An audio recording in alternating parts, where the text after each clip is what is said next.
अलग अलग पहलू हैं, लेकिन इनके पीछे की मान्यता क्या है? ये जो धार्मिक स्थान है यहाँ पर, इसके पीछे का विश्वास क्या है?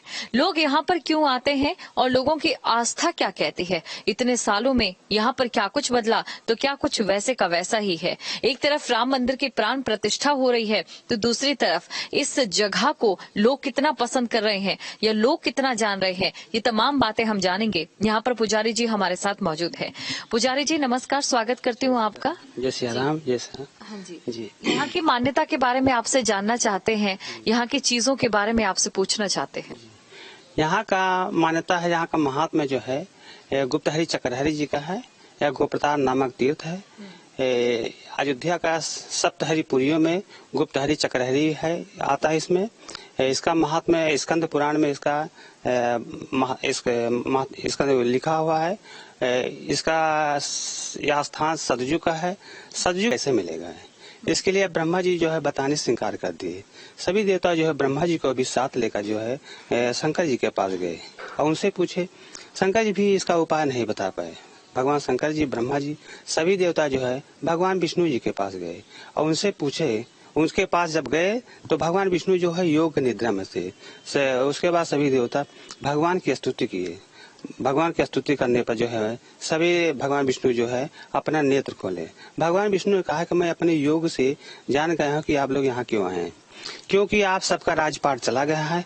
आप सब जो है बलहीन हो गए, तेजहीन हो गए, इसलिए जो है आप सबका जो है राजपाट चला गया है। इसके लिए आप सभी को जो है राज पाने के लिए आप सभी को बल की वृद्धि करना पड़ेगा। इसके लिए तेज की वृद्धि करना पड़ेगा।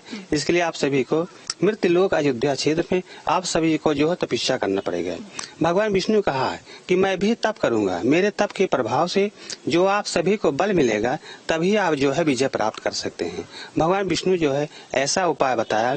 उसके बाद भगवान विष्णु वैकुंठ धाम से जब अंतर ध्यान हुए तो यहाँ पर जो है भगवान विष्णु चतुर्भुज रूप में प्रकट हुए थे। भगवान विष्णु जो है यहाँ पर जो है तपस्या करने से पहले उन्होंने अपना सुदर्शन चक्र को एक जगह पर रख दिया और नीचे जो है गुप्तहरि जी जो है वहाँ पर अपना जो है गुप्त रूप से वहाँ पर भगवान विष्णु जो है गुप्त रूप से तपस्या करने लगे। तपस्या करते करते जब बहुत दिन बीता तो भगवान के प्रभाव से सभी देवताओं को अपार बल की वृद्धि हुई, अपार तेज हुआ। पुनः जब सभी देवता जब युद्ध किए तो उस युद्ध में सभी देवताओं को विजय प्राप्त हुआ। अपना स्वर्ग आदि राजपाट सभी देवता जो है पाए गए। उसके बाद सभी देवता आपस में विचार किए, चलो भगवान का धन्यवाद दे, क्योंकि उनके बताए हुए हमें जो है राजपाट मिला है। सभी देवता जो है अपने गुरु बृहस्पति जी को भी साथ में लेकर जब वहां से आए, यहाँ पर सभी देवता पहुंचे तो भगवान विष्णु जो है गुप्त रूप से ही तप कर रहे थे। सभी देवता जो है भगवान की स्तुति की, तब भगवान विष्णु जो है प्रकट हुए। सभी देवताओं ने भगवान से कहा, हे प्रभु, आपके बताए हुए हमें जो है अपना राजपाट मिल गया है। उसके बाद भगवान इस पर जो है प्रसन्न हुए। भगवान विष्णु ने कहा है कि जिस जगह पर हमने जो सुदर्शन चक्र को रख दिया था वह चक्रहरि पीठ के नाम से प्रसिद्ध होगा, और उसके बाद जो हमने यहाँ गुप्त रूप से जो तप किया है यह गुप्तहरि जी के नाम से प्रसिद्ध होगा। कोई भी जीव, कोई भी प्राणी सरयू में स्नान करके गुप्तहरि चक्रहरि जी का जो भी पूजा पाठ करेगा उसको मनवांछित फल मिलेगा। उसके बाद जो सभी देवताओं ने भगवान से प्रार्थना की कि हे प्रभु, हम सबकी बल वृद्धि की, हम सबकी रक्षा के लिए आप इस जगह पर जो है निवास करें। भगवान विष्णु कहा तथास्तु। तभी से मान्यता कि भगवान विष्णु यहाँ पर गुप्त रूप से निवास करते हैं। यहाँ का वार्षिकी है, कार्तिक मास का विशेष यहाँ का महात्मा है। यहाँ पर जो है तीर्थों के राजा प्रयाग तीर्थों के साथ गर्जना करते हुए कहते हैं चलो गोप्रतार। यह गोप्रतार नामक तीर्थ है। उसके बाद यहाँ पर आते हैं, सरयू में स्नान करते हैं, गुप्तहरि चक्रहरि जी का जो है पूजा पाठ करते हैं और एक माह तक कार्तिक भर जो यहाँ पर गुप्त रूप से निवास करते हैं। यहाँ का वार्षिक यात्रा जो है कार्तिक भर, कार्तिक मास का है। यानी कि अब आप ये आसानी से समझ गए होंगे कि विष्णु जी ने गुप्त तरीके से यहाँ पर जो तप किया, उसके बाद श्री गुप्तहरि, और जब यहाँ पर अपना चक्र रखा तो श्री चक्रहरि जी।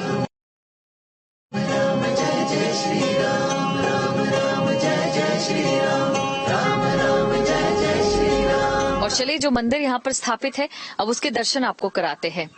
ये मंदिर है और अगर आप इस मंदिर में आएंगे तो आपको ये एहसास होगा कि मानो आप उस वक्त में चले गए हो जब तमाम जो सारे वाकयात थे वो उस समय यहाँ पर हो रहे हो। हालांकि यहाँ पर उस तरीके की भव्यता आपको देखने को नहीं मिलेगी, लेकिन यहाँ की जो सादगी है वही यहाँ की खूबसूरती है। तो देखिए यहाँ से आप प्रवेश कर सकते हैं श्री गुप्तहरि और साथ ही श्री चक्रहरि की हम अगर बात करें तो यहाँ से आप आसानी से प्रवेश करिए। और उसके बाद आप देखिए कि यहाँ पर जो पुजारी जी है किस तरीके से सादापूर्ण अपना जीवन व्यतीत करते हैं। तमाम चीजें जो यहाँ पर आपको देखने को मिलेगी वो ये बताने के लिए काफी है कि यहाँ पर अभी लोगों को इसके बारे में ज्यादा नहीं पता है, लेकिन जैसे जैसे लोग यहाँ पर पहुंचेंगे तो उनकी जो आस्था है, जो विश्वास है वो और भी ज्यादा बढ़ेगा। ये यहाँ का मंदिर है जहाँ पर राम जी, सीता जी और उनके जो भ्राता हैं लक्ष्मण जी और साथ ही तमाम जो भगवान है वो यहाँ पर मौजूद हैं। ये तस्वीरें आप देख सकते हैं, ये बिल्कुल मंदिर के अंदर की तस्वीरें इस समय आपके सामने है। एक और मंदिर है, उसका जो रास्ता है परिक्रमा आपको यहाँ से करनी होगी। तो देखिए जहां पर मैं इस समय यहाँ पर खड़ी हूँ, यहाँ से आप परिक्रमा करेंगे और ये परिक्रमा का जो मार्ग है यहाँ पर अगर आप आएंगे तो आपको बिल्कुल ये एहसास होगा कि आप बिल्कुल उस समय में जा चुके हो जिस समय में मानो खुद विष्णु जी यहाँ पर उतरे हो, उन्होंने यहाँ पर तप करा हो। ये देखिए ये परिक्रमा इस समय यहाँ पर की जा रही है। निर्माण कार्य अभी जारी है क्योंकि जैसा कि सीएम योगी आदित्यनाथ और साथ ही पीएम नरेंद्र मोदी ने कहा है कि जो तमाम चीजें हैं उनका विकास किया जाएगा। अगर आप इस मंदिर में आते हैं तो ये जरूरी हो जाता है कि आपको यहाँ पर परिक्रमा करनी होगी। हम मंदिर में आए और उसके बाद हमने ये परिक्रमा की और वापस हम उस जगह पहुंच चुके हैं। तो ये देखिए तमाम चीजें हैं यहाँ पर, पुजारी जी भी मौजूद है, उनसे जान लेते हैं कि ये जो मंदिर है ये मंदिर यहाँ का गर्भगृह है और गर्भगृह के बाद विष्णु जी का जो मंदिर है वो कहाँ पर है? विष्णु जी का जो चक्रहरि जी जो हैं ये गर्भगृह के अंदर में ही। अच्छा, अंदर में है। तो ये गर्भगृह है जिसे श्री विष्णु हरि भी आप कह सकते हैं, श्री चक्र हरि भी आप कह सकते हैं। और चलिए अब आगे भी चलते हैं। हम इस समय मौजूद हैं श्री गुप्त हरि जी में और आपको दिखाते हैं कि कहाँ पर भगवान विष्णु ने गुप्त तरीके से साधना की थी, तब किया था। चलिए दिखाते हैं आपको। ये देखिए ये वही स्थान है जहाँ पर भगवान विष्णु यहाँ पहुंचे थे और जब दैत्यों और देव की लड़ाई में दैत्यों ने स्वर्ग पर कब्जा कर लिया था तो इसी जगह पर भगवान श्री विष्णु ने अपना तप किया था, अपनी पूजा की थी। ये आप देख सकते हैं ये चरण पादुका है। तो भगवान विष्णु की ये चरण पादुका, और अगर आप न्यूज स्टेट पर इस समय देख रहे हैं तो आप अपने आप को भाग्यशाली समझिए क्योंकि यहाँ तक पहुंचना आसान बात नहीं है।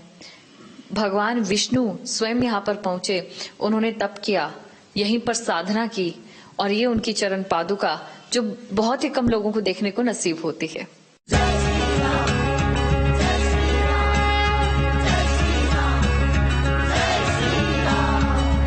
तो अपनी यात्रा को आगे बढ़ाते हुए अब हम पहुंच चुके हैं श्री चंद्रहरि।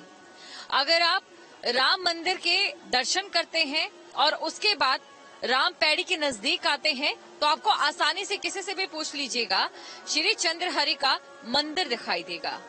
और जब आप यहाँ पहुंचेंगे आपको सबसे पहले दिखाई देगा ये बोर्ड, जैसा कि ये बोर्ड आप देख सकते हैं, 12 ज्योतिर्लिंग चंद्रहरि मंदिर। तो ये है चंद्रहरि मंदिर।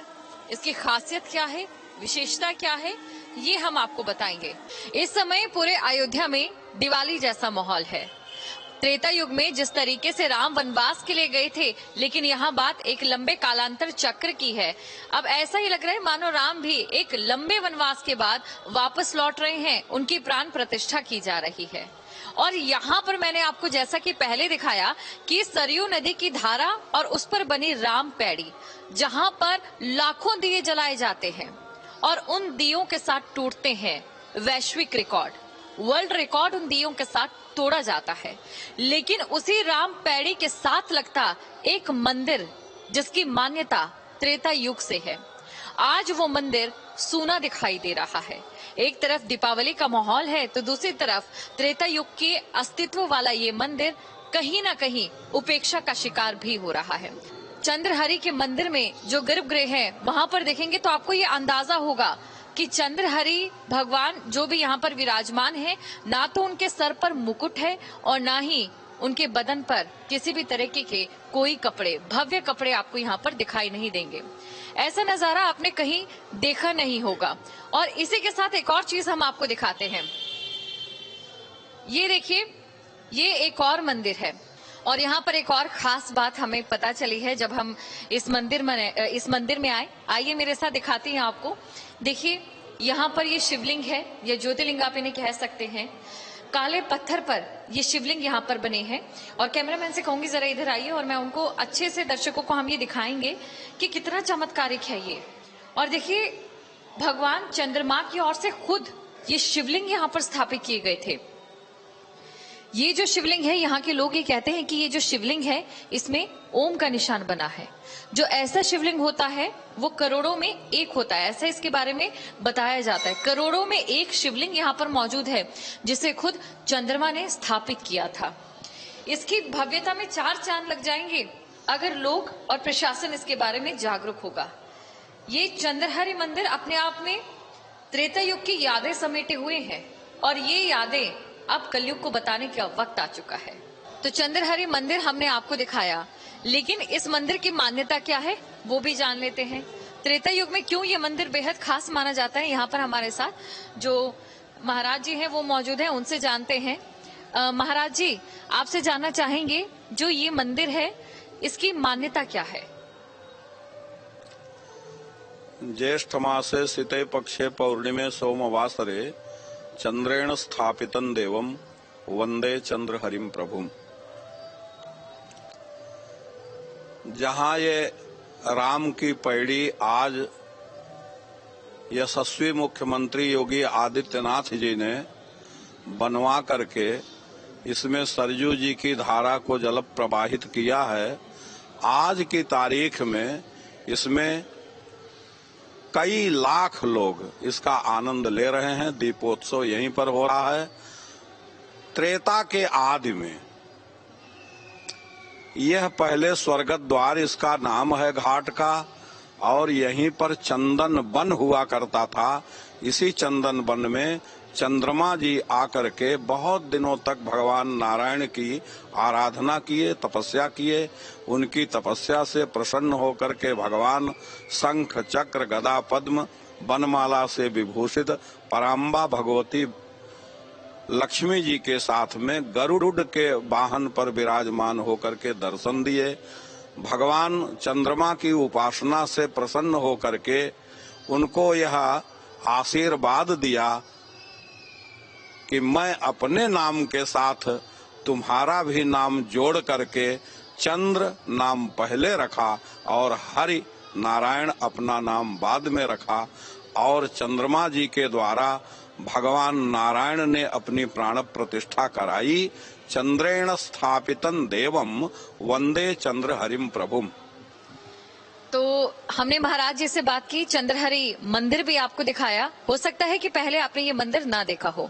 जब हम यहाँ पर आए तो हमें इस मंदिर में अपनेपन का एहसास हुआ, लेकिन शायद सदियों से हमने इस मंदिर को पराया कर दिया था। अब वक्त आ चुका है कि देर आए दुरुस्त आए। हालांकि अयोध्या में तो दुरुस्त आ चुके हैं, लेकिन श्री चंद्रहरि मंदिर में भी दुरुस्त आ जाए। योगी साधु संतों को कीजिए प्रणाम, स्वर्ग सा सजाया है राम जी का धाम। तो अयोध्या में जितने भी सप्तहरि हैं, उन तमाम सप्तहरियों के दर्शन हम आपको करा रहे हैं। ये जो सप्तहरि हैं, ज्यादातर बहुत से सप्तहरि इनमें से ऐसे हैं जो कि लोगों की नजरों में नहीं है। तो हम वहां पहुंच रहे हैं, आपको दर्शन करा रहे हैं, उनकी मान्यता के बारे में बता रहे हैं। और ठीक हम ऐसे अब पहुंचे हैं श्री बिलहरि में। चलिए ले चलते हैं आपको श्री बिलहरि के मंदिर और जानते हैं यहाँ की कथा क्या है, यहाँ की मान्यता क्या है और यहाँ पर लोग किस विश्वास के साथ आते हैं।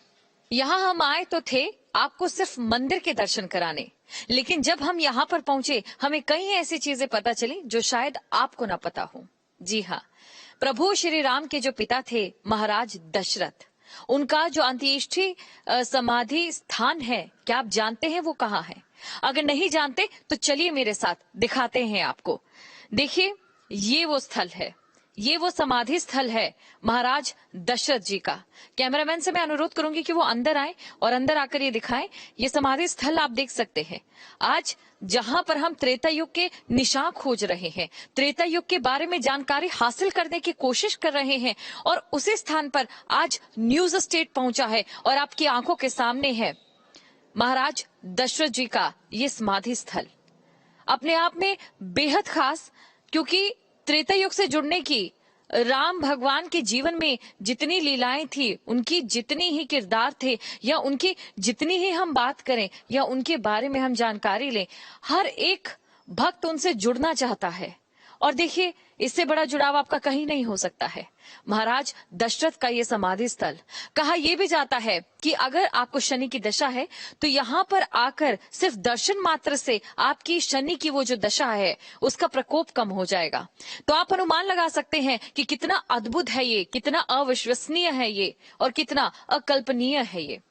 त्रेता युग में जो हुआ उसके प्रमाण आज यहाँ आपके समक्ष मौजूद हैं। और चलिए यहाँ पर बात कर लेते हैं। इस समय श्री महंत संदीप दास जी महाराज हमारे साथ जुड़ चुके हैं। आपका स्वागत करती हूँ मैं न्यूज स्टेट पर। सबसे पहले जानना चाहेंगे इस अद्भुत समाधि स्थल के बारे में। हम जय सिया राम। सबसे पहले हम आपको यह बताएंगे कि हमारी अयोध्या लगभग 84 कोस में फैली हुई है और स्कंद पुराण के अनुसार हमारी अयोध्या मूल एक मत्स्य आकार में है। किसी मछली को पूर्व पश्चिम दिशा में रख दिया जाए तो मछली का जो मुख वाला हिस्सा है वो है गुप्तार घाट, वो भी एक खरी है जहाँ से श्री राम जी परम धाम को गए।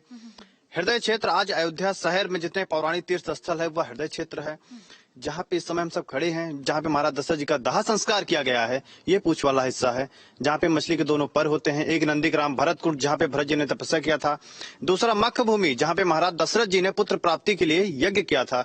यह हमारे स्कंद पुराण के अनुसार यह अयोध्या की मूल है, जो जिसके कारण अयोध्या जितने बाहर से आने वाले श्रद्धालु हैं वो यहाँ पहुंच नहीं पाते। राम जन्मभूमि, हनुमानगढ़ी, कनक भवन, दशरथ महल, सरजू स्नान इत्यादि दर्शन करने के बाद ही वापस चले जाते हैं। अब बात आती है कि चक्रवर्ती महाराज दशरथ जी का दाह संस्कार यहाँ पर क्यों किया गया।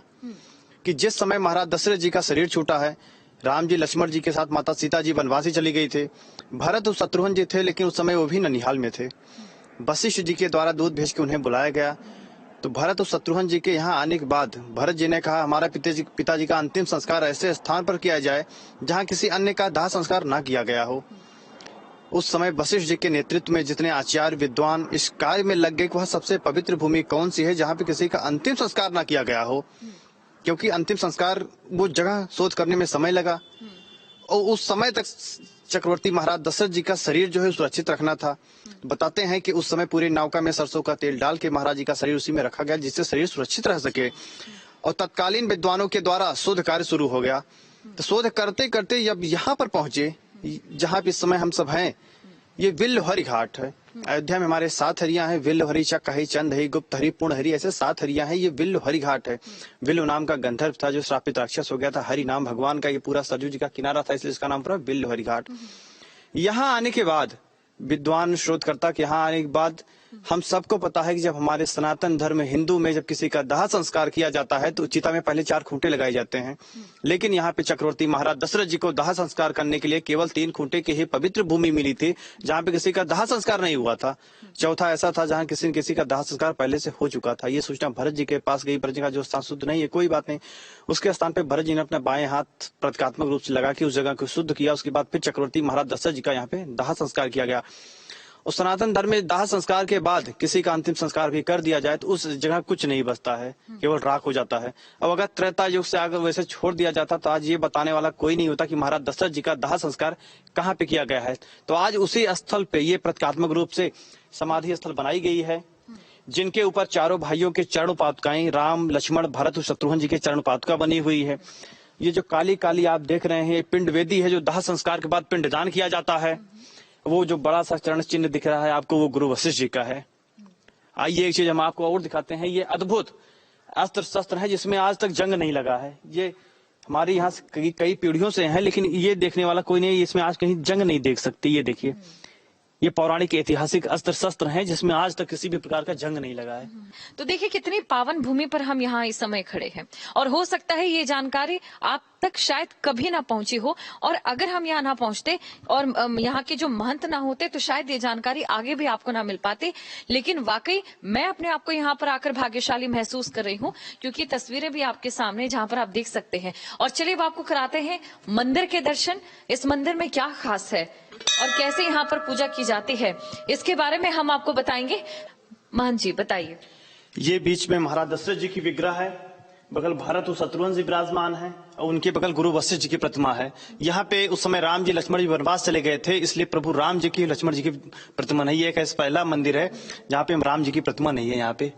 बाकी चक्रवर्ती महाराज दशरथ जी, उनके साथ भरत और शत्रुघ्न जी हैं और उनके बगल गुरु वशिष्ठ जी विराजमान है। ये जो तस्वीर इस समय आप देख रहे हैं, तमाम सप्तहरियों के दर्शन हम आपको करा रहे हैं और ऐसा लगता है कि मानो हर एक श्री सप्तहरि की अगर हम बात करें या हर एक हरि की बात करें तो वो अपनी एक अलग कहानी बताता है। तो जैसा कि मैंने आपको बताया कि अगर आप इस मंदिर में आते हैं, इस पवित्र भूमि में आते हैं, यहाँ दर्शन करते हैं, जो आपको समाधि स्थल मैंने दिखाया, वहां पर अगर आप दर्शन करेंगे तो आपकी जो शनि की दशा है उसका प्रकोप कम हो जाएगा। लेकिन ऐसा क्यों होगा ये आपको हम बताएंगे। सबसे पहले मंदिर के आप दर्शन करिए, मंदिर के दर्शन आपको हम कराते हैं। ये देखिए, ये यहाँ पर एक खूबसूरत सा मंदिर है भगवान शनिदेव का। ये तस्वीरें आपके सामने हैं शनिदेव जी का ये मंदिर। लेकिन क्यों यहाँ पर ऐसा हो जाता है, क्या इसके पीछे की वजह है कि जो शनिदेव की जो प्रकोप है, जो शनि का प्रकोप है वो कम हो जाता है? चलिए जान लेते हैं महंत जी से। महंत जी इस समय हमारे साथ यहाँ पर मौजूद हैं। महंत जी, आपसे हम जानना चाहेंगे कि क्या वजह है यहाँ पर आए और इस तरीके का चमत्कार हो जाए। चक्रवर्ती सम्राट महाराज दशरथ जी के समाधि स्थल पर दर्शन करने से ही शनि जी की विशेष कृपा है, जिसका वर्णन पद्म पुराण में है। ये देखिए, अब आपके दर्शकों को दिखाना चाहेंगे, ये पद्म पुराण में वर्णन है कि चक्रवर्ती महाराज दशरथ जी को महाराज दशरथ का शनि को संतुष्ट करके लोक का कल्याण करना, यहाँ से महाराज जी को आशीर्वाद मिला हुआ है। तो यहाँ तक पूरा कथा है, जिसमें ये देखिए दशरथ जी के द्वारा गाई गई स्तुति, जिसे आज दशरथ कृष्ण शनि स्तोत्र के नाम से जाना जाता है। नमः कृष्णाय नीलाय शीतकंठ निभाय चा, नमः कालाग्नि रूपाय कृंता चा वै नमः, इससे लेके प्रसादम कुर्मे देवो बरारो हम पागुता। ये दशरथ जी के द्वारा गाया गया स्तुति शनि दशरथ कृष्ण शनि स्तोत्र, जिसके भी द्वारा किया जाता है, शनि जिसके सदा अनुकूल रहते हैं, उसे कभी अशुभ फल नहीं देते। इतना बड़ा प्रभाव इस स्थल का है। और साथ ही मैं आपको एक ऐसे दिव्य प्रतिमा के दर्शन कराएंगे जो इसके अलावा आप कहीं शायद ऐसा दर्शन नहीं किए होंगे। तो ये दर्शन आपको हम करा रहे हैं, ये आप देख सकते हैं। अभी आमतौर पे हम सबको यह पता है कि शनि जी की सामने से प्रणाम नहीं करना चाहिए, क्योंकि दृष्टि वक्री होती है, उनकी दृष्टि में दोष होता है। लेकिन ये आप ध्यान पूर्वक देखिए, ये देखिए इनके महाराज जी की दृष्टि जो है पूर्णतः यहाँ पे बंद है, जिसे अधो दृष्टि प्रतिमा कहा जाता है। और समाधि स्थल पे दर्शन का प्रभाव शनि जी का आशीर्वाद मिला हुआ है। साथ ही पद्म पुराण में ऐसा वर्णन है कि इनका जो मूल स्वरूप होना चाहिए वो अधोदृष्टि होना चाहिए, जिनकी दृष्टि नीचे की तरफ हो, ऐसे शनि जी को प्रणाम है। इस स्वरूप का दर्शन करने के बाद अगर किसी के ऊपर साढ़े साती अढ़ैया महादशा, अगर किसी भी प्रकार की पीड़ा है, तो यहाँ पे दर्शन पूजन करने के बाद शनि जी की विशेष कृपा होती है, जिसका वर्णन पद्म पुराण में है। और साथ ही दशरथ समाधि स्थल पे महाराज जी को प्रणाम करने के बाद स्तुति गा के नमः कृष्णाय नीलाय शीतकंठ निभाय चा, नमः कालाग्नि रूपाय कृंता चा वै नमः, ये पाठ करते हुए अगर इस छवि का दर्शन किया जाता है तो शनि जी उस पर सदा अनुकूल रहते हैं, उसे कभी अशुभ फल नहीं देते। जय श्री राम। तो वाकई ये जो आपने देखा इस समय आपके सामने, हो सकता है आपको आपकी आंखों पर विश्वास ना हो, लेकिन ये कहानी है हमारे सनातन धर्म की। ये एक भरोसा है हमारे करोड़ों सनातन भक्तों का। और देखिए, अगर आप अयोध्या धाम आए तो यहाँ जरूर आइएगा, एक अलग ही भक्ति की अभिभूति आपको यहाँ पर जरूर है। श्री राम जय श्री राम, जय राम श्री। हमारी टीम लगातार आपको श्री सप्तहरियों के दर्शन करा रही है और जैसे जैसे हम आगे बढ़े, हमें वैसे वैसे ये पता चला कि कई श्री सप्तहरियों में से कुछ ऐसी जगहें हैं जो अभी भी इस उम्मीद में है कि यहाँ पर विकास उनके पास आएगा। लोग उन्हें जो त्रेता युग में जाना जाता था उसी नाम से यहाँ पर बुलाएंगे। जब हम यहाँ श्री पुण्यहरि आए तो हमें यह मालूम हुआ कि यहाँ के ज्यादातर लोग श्री पुण्यहरि को पुण्यहरि के नाम से जानते ही नहीं है। अगर आप अयोध्या में दर्शन करने के लिए आते हैं और श्री पुण्यहरि पहुंचना चाहते हैं तो आपको एक काम करना होगा। आपको अयोध्या में किसी से पूछना होगा पुनहाद गांव का रास्ता, और पुनहाद गांव के जो बाशिंदे हैं उनसे जानना होगा कि श्री बंधु जी महाराज का मंदिर कहाँ है, और उसके बाद पहुंचेंगे आप इस जगह में जिसे कहा जाता है श्री पुण्यहरि जी। ये तस्वीर आप देख सकते हैं। हालांकि यहाँ पर कोई आपको भव्य मंदिर नहीं दिखाई देगा, क्योंकि इस जगह को इंतजार है यहाँ पर भी भव्य मंदिर बने। लेकिन ये इंतजार क्यों है ये भी हम आपको बताते हैं। देखिए, इसकी महानता जो है वो इसी के ऊपर लिखी है। सबसे पहले ऊपर लिखा है जय श्री बंधु बाबा, और उसके नीचे लिखा है श्री पुण्यहरि जी कुंड।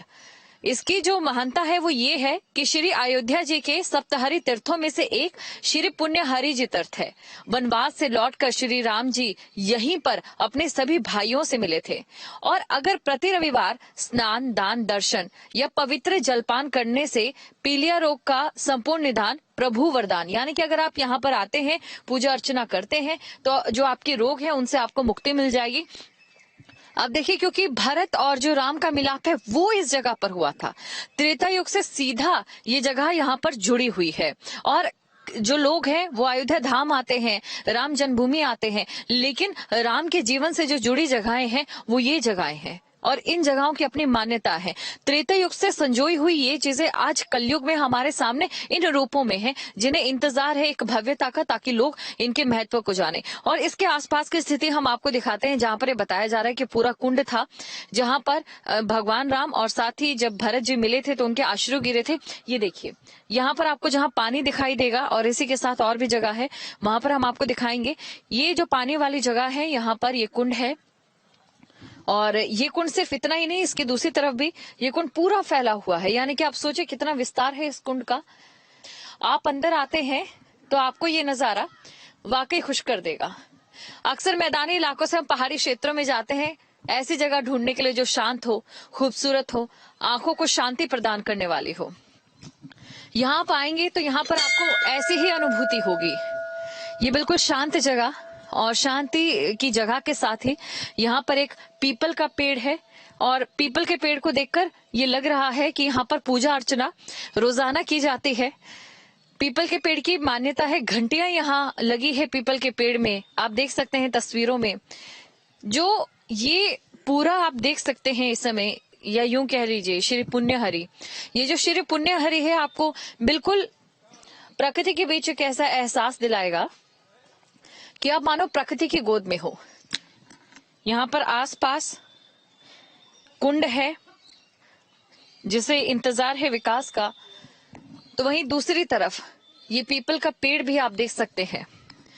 आसपास कितना हरा भरा यहाँ पर ये जो नजारा आपको देखने को मिलेगा, ये आपके दिल को खुश कर देगा। तो ये तो पूरी तस्वीर आपने यहाँ पर देख ली है। ये तस्वीर प्रतीक है इस बात की कि इस जगह को हालांकि इंतजार है अभी कि यहाँ पर जल्द से जल्द विकास हो, जैसा कि योगी आदित्यनाथ की ओर से कहा गया है कि वो ऐसी तमाम जगहों का विकास कराएंगे। लेकिन ये खूबसूरत सी जगह आपको जरूर शांति प्रदान करेगी। अयोध्या धाम अगर आप आते हैं तो यहाँ पर आइए और इस जगह को निहारिए। देखिए कितना खास है त्रेता युग जैसी जगह में, इस जगह में जहाँ पर आपको त्रेता युग की वो सारी यादें मिलेंगी, जहाँ पर भगवान राम और भरत जी के अश्रु गिरे थे। ये वही जगह है, ये वही कुंड है। एक व्यक्ति यहाँ पर मौजूद है, उनसे बात करते हैं। नमस्कार जी, आपका नाम? अमित तिवारी। अमित तिवारी जी, जानना चाहेंगे क्योंकि हमें यहीं पर आप मिले और इसके अलावा हम आए हैं, रास्ते में कोई ज्यादा कुछ खास नहीं था, तो यहाँ पर क्या कुछ चीजें हैं, क्या मान्यता है? यहाँ मान्यता है, लोग कहते हैं जब भगवान लंका से विजय प्राप्त करके आ रहे थे तो यहाँ पे हनुमान जी द्वारा राम का रथ यहाँ पे रुका, पुष्पक विमान, और हनुमान जी के आदेश से भरत जी मतलब उनके बुलावे पे यहाँ आए और यहाँ पे चारों भाइयों का मिलन हुआ और उनके आंखों से जो सुधारा निकली, उससे ये कुंड बना यहाँ पे। हाँ, और इसी कुंड से यहाँ पे एक रोग है, मतलब पीलिया जिसे कहते हैं, यहाँ पे इतवार के दिन आए आदमी दर्शन करे, स्नान ध्यान करे, उससे वो रोग से मुक्ति मिलती है। तो कुल मिलाकर देखिए त्रेता युग की ये वो जगह है जिसे हम कहीं कहीं खोजते हैं। त्रेता युग से सीधा जुड़ी ये जगह है जिसे लोग यहाँ पर आकर अपनी आंखों के सामने प्रत्यक्ष तौर पर निहार सकते हैं। यहाँ पर आप आएंगे तो आपको प्रकृति की एक अलग ही खूबसूरती मिलेगी। यहाँ पर जो ग्रामीण